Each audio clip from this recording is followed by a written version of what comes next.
Question number 18, solving simultaneous equations. This pair of simultaneous equations involves one that's not linear. This one in actual fact is a circle. If you were to plot it, it would give you a circular shape. And we have a linear equation, a straight line. So we are looking for the point at which this straight line crosses the circle. Now that's going to happen at 2 points. So we're looking for two pairs of values. We're looking for two coordinates. Now, the first thing to think about doing is making either x or y the subject of my linear equation so that I can substitute it in to my non-linear equation. So I'm going to decide to make x the subject. I could take 3y away from both sides to make x the subject. Okay, and I'm going to substitute that in to the first equation. So x squared plus y squared equals 20, but instead of x squared, I'm actually going to put minus 3y plus 10 squared. Plus y squared equals 20. So I've swapped the x for this. Okay, just to demonstrate, I've underlined that I've substituted minus 3y plus 10 in for x. And at that point I need to do some expanding and simplifying. Minus 3y plus 10 squared is minus 3y plus 10 times by itself. So if we expand that set of double brackets out, minus 3y times minus 3y is 9y squared, minus 30y plus 100. That simplifies to minus 60y. I've added minus 30 and minus 30 together there.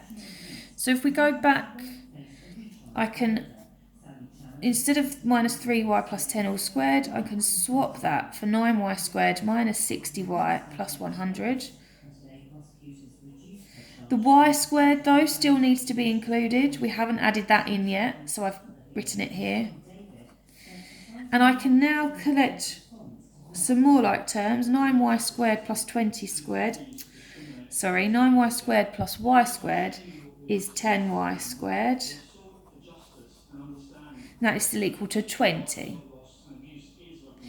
I can't solve quadratics until they are equal to 0. So at this point, I want to make it equal to 0 by taking 20 away from both sides.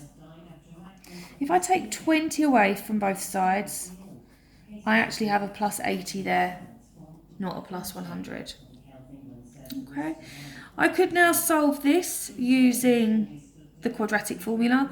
Before I do, I'm going to divide both sides by 10, just to make life a little bit easier. I may even be able to factorise. Let's have a think. So I can factorise in this case. My two numbers that multiply to make 8, that also add to make minus 6, are minus 2 and minus 4.